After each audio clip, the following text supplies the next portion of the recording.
Our top story is a follow-up on Alice Guo's arrest. Reports say Indonesian authorities are willing to hand over the dismissed mayor, but under one condition. But the Justice Department says no formal request from Indonesia on prisoner swap. Here's the report. Alice Guo was arrested in this hotel in Tangerang City in Bamban province, Indonesia on Wednesday. That's near Jakarta, where she was last monitored by authorities. The dismissed mayor remains under the custody of Indonesian police. The National Bureau of Investigation says Guo may be transferred to the Philippines this week. But the Justice Department admits that the process is complicated. May mga komplikasyon na nandyan na pinag-aaralan namin ngayon. There are other issues between Indonesia and the Philippines that have to be resolved when it comes to this. Reports stated that Indonesia is asking for a prisoner swap. They wanted to exchange Guo for a high-profile drug suspect Gregorio Has. The Australian national was arrested by Philippine authorities in May.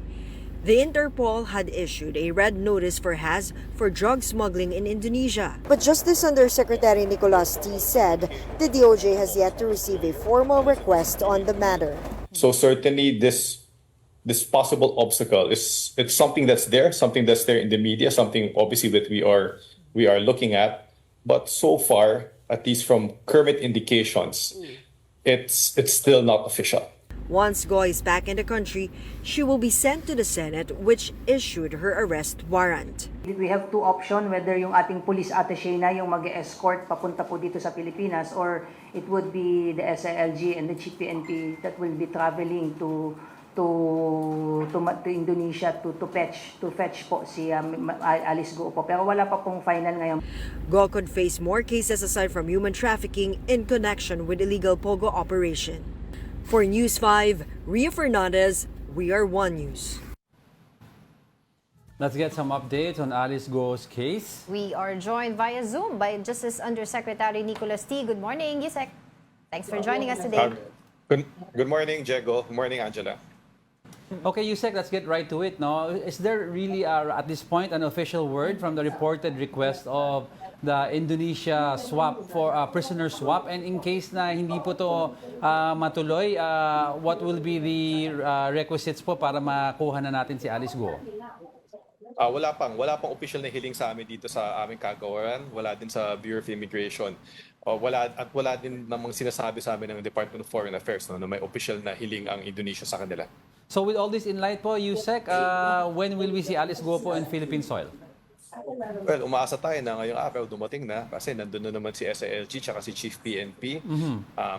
So abangan natin but yung sa ngayon ang ulat sa amin ay makakarating ngayong araw na to. Okay. Yusek, for context lang nga po, sino nga po ba ito si Gregor Johan Has na supposedly na gusto nga daw po for prisoner swap kapag dumating dito para maibalik dito si Alice Guo? Isa siyang suspected drug trafficker na humaharap na ng kaso ng drug trafficking sa Indonesia. Tapos nung mga Mayo ba o April, dumaan na ang Indonesia sa Interpol upang humiling ng red notice laban dito kay Ginoong Has. At tayo naman, dahil natagpuan siya dito, pumilos ang ating Bureau of Immigration at inarrest na siya. Sabi niyo po hopefully today baka makarating po si Alice Guo dito sa ating bansa. But what would be the process po pagdating po niya dito mula sa airport natin? Ano po yung magiging proseso bago po siya i-hand over sa Senate? Ang mas makakaalam ng proseso na yan ay ang PNP. Sila ang lead dito ng ating pamahalaan. At sila din yung talagang nakikipag-unayan kasi counterparts naman nila sa Indonesia ang may hawak kay Alice Guo. So ang alam ko naman ay lumalabas na sa balita na ipapatupad ng PNP ang warrant of arrest ng Senate at diretsong dadalhin si Alice Guo sa Senado. Ngunit kami naman sana pwede din i-consider ng PNP yung proseso na nangyari nung inuwi natin dito si Sheila at si Cassandra Ong na sila ay dumaan ng warrantless arrest, sila ay na-inquest at tinapos muna yung mga yun bago sila dalhin sa Senado at sa Kamara para naman may mga kaso din silang criminal na iharap dahil sa pagtakas nila dito sa bansa. Yes, Yusek, I'd like to backtrack a little now because our viewers would like to at least get enlightened as to the circumstances of the arrest of Alice Guo. Were we Yes. monitoring her po for a long time, or how did the Indonesian authorities come to arrest her? It was the Bureau of Immigration that was coordinating with Okay. their counterparts in Indonesia for monitoring and the arrest of the Guo siblings as well as Cassandra Ong. They provided the information that's needed by the immigration authorities. It's a good thing that the scope of the manhunt involved not just immigration there, but also the police. No, so that's why we are here where we are now, where Indonesian police has Alice Guo, and we're just talking about how to bring her home to the Philippines. So it was the BI and not the NBI po? It was the BI that provided the information Okay. that was needed, and their counterpart as well as police in Indonesia took appropriate action. Yusek, do we have updates na rin po ba doon sa mga resolutions na final na cases against, or criminal cases against Go? Kasi I understand the reason why na talaga pong nahirapan tayo na makuha ito si Go na umattend ng Senate hearing. The only arrest warrant na meron siya sa ulo niya ay yung sa Senate. Wala naman po talaga siya pang criminal cases. Yeah, I was informed by our prosecutors that the qualified trafficking persons case ni Alice Guo at yung mga ibang kasamahan niya ay submitted for resolution na, no? Nung huling linggo pa to. Tapos umaasa naman tayo sa linggo na to, maaaring bukas. Kung hindi man bukas, sa sunod na linggo ay lalabas na ang resolution ng ating mga piskal. Ayun. So para meron na po siya talagang kaso na ikakaharap. But taking this opportunity na rin po, Yusek, to ask you regarding the ongoing operation, search operation or arrest kay Kibuloy doon. Your thoughts on that? Within legal bounds pa rin po ba yung ginagawa ng mga pulis? Kasi nagkakaroon nga po ng mga pagtatalo tungkol doon na sinasabi po na bakit hindi po nila inaalaw kahit isang miyembro lamang ng KOJC ang mag-witness nung supposedly na ginagawa nila doon sa may basement. Ang ano naman, no, ang pagpatupad ng warrant of arrest, nasa discretion niya, no, ng law enforcer na nagpapatupad. No? Maliwanag naman sa rules of court natin that the law enforcer can do what is reasonable to implement the warrant of arrest.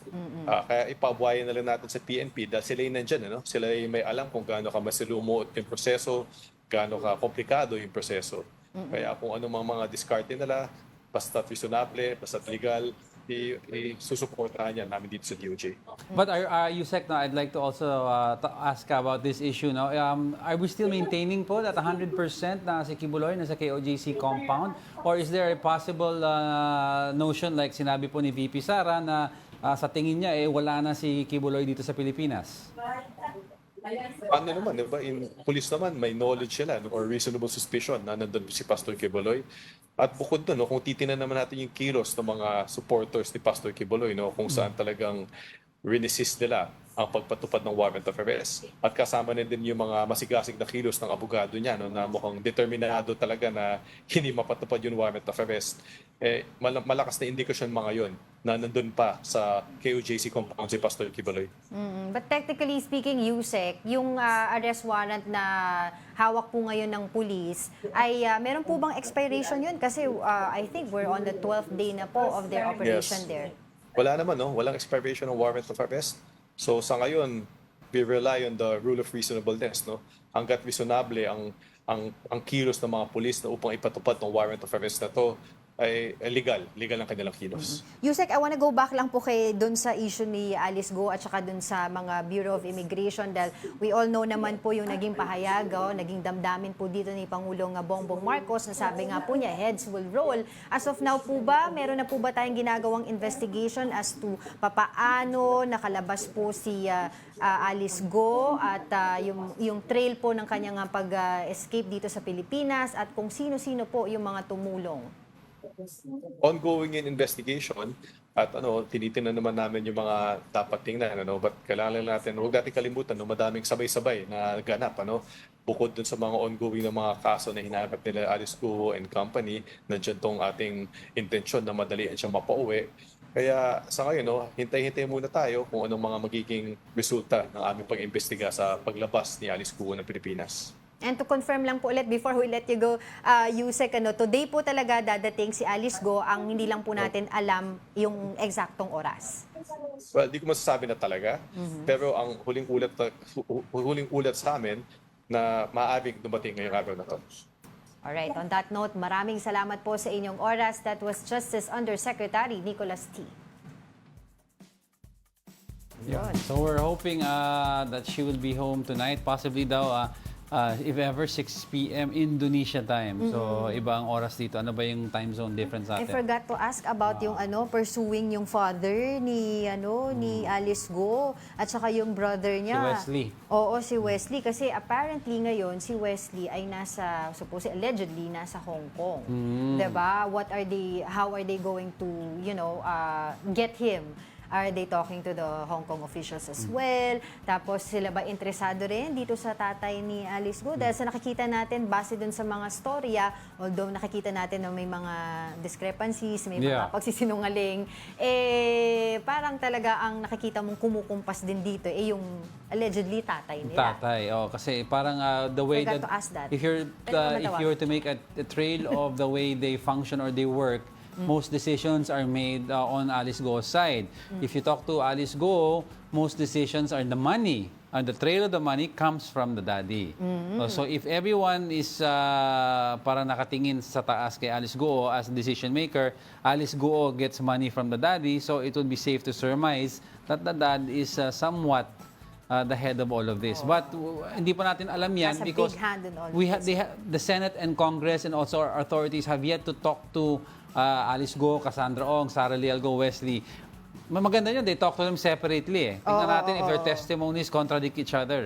Or magkasundo sila ng testimony. Exactly. It would be nice to see that. So hopefully nga today, pero sinasabi din naman regarding sa prisoner swap bigla kasi na ano tayo ang tawag doon na gulantang ba Wala yun? naman formal, walang action. Wala naman palang walang formal. record. Pero kasi parang nanggaling kasi yan kay DOJ Secretary Rimulya. Pero I think it is a deleted message na Baka kasi they asked, can we have in return? But parang hindi naman siguro ginawang prerequisite to get Alice Guo. Kailangan makuha namin si Has. So kasi the way sila Yusek are talking, it's like done deal na nauuwi si Alice Guo. It's just that yung papeles niya at other needed paperwork, mga formality paperwork, inaayos pa.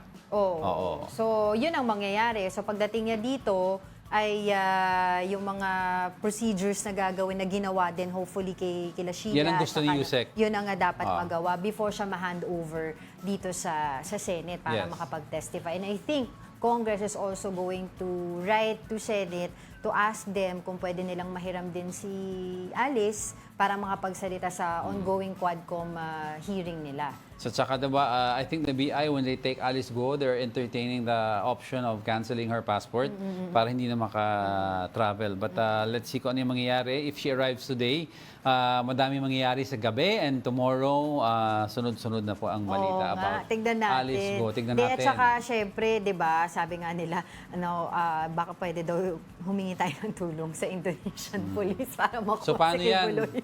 Diba? Sa isang delivery app, nauna na daw na-deliver, nasa sorting nasa area sorting na si Alice. Kung sa isang app, medyo mabagal, hindi pa na isi-ship. Si Kibuloy. Si Kibuloy. Oo. Wala pa. Mukhang scammer yung nagbebenta ng app ng kay Kibuloy. Walang product Totoo. Pero yun nga, abangan natin, hopefully today makarating siya. At syempre, ang big question dyan, magsasalita ba siya? Kasi sinasabi nga actually ni PAOK spokesperson Wilson Castro, di ba? Scammer itong pamilya na to, parati nagsisinungaling. And kung magsalita si Alice Guo, will it be something opposite to what she has said or will she maintain exactly what she has been saying all along? Saka kailangan natin talaga malaman kung sino at papaano sila nakaalis dito. Saka Dahil yung mga statement ni Sheila, medyo yun nga may gusto mga ko rin matanong sa discrepancy. kanya, sino nagpanotaryo? Yun din. Oo, kailangan habulin Kasi din yun. kung hindi siya yung nagpanotaryo, habulin yung pulis, Yung lawyer, Oo. di ba, sinasabi. Yun yung kasama din sa Senate hearing nung few weeks ago, di ba? Last week, di ba? Na he's still claiming na si Alice Guo yung nakita niya. Alright, ang dami pang stories that we're watching over. We have MPAX, we have Alice Guo, we have of course Apollo Kibuloy, and we're also taking a look at, of course, yung habagat na dulot ni Typhoon Enteng, di ba? And possibly, cloud clusters na tinitignan ng pag-asa na that may form into a typhoon. Oh, tsaka bantayan pa rin natin yung flood control project dahil hanggang ngayon yan ay What malaking flood control usapin pa. project? Parang wala man nakikita Wala akong- naman daw masasabi dapat na master plan pagdating sa flood control dahil iba-ibang lugar daw yan. Ika nga sabi nila, ang Pilipinas madaming resort na ano. Ayan. Anyway, thank you for joining us today. Again, tomorrow will be a Friday, but before we go, I'd like to leave everyone with a quote. It isn't a calamity to die with dreams unfulfilled, but it is a calamity not to dream. A quote from somebody. Ayun.